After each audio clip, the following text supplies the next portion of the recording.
ઈ ચાંદા ધારે અનાજ ભજન જોવું ભરપૂર પર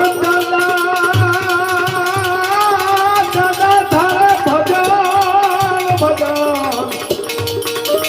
આયા ભજન હોઈવું ભરપૂર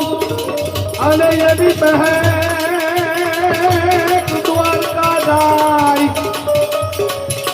ભરતો તો મારો ઠાકર રાજી થાય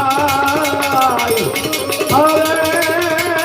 તો ધન ધન બોલવાના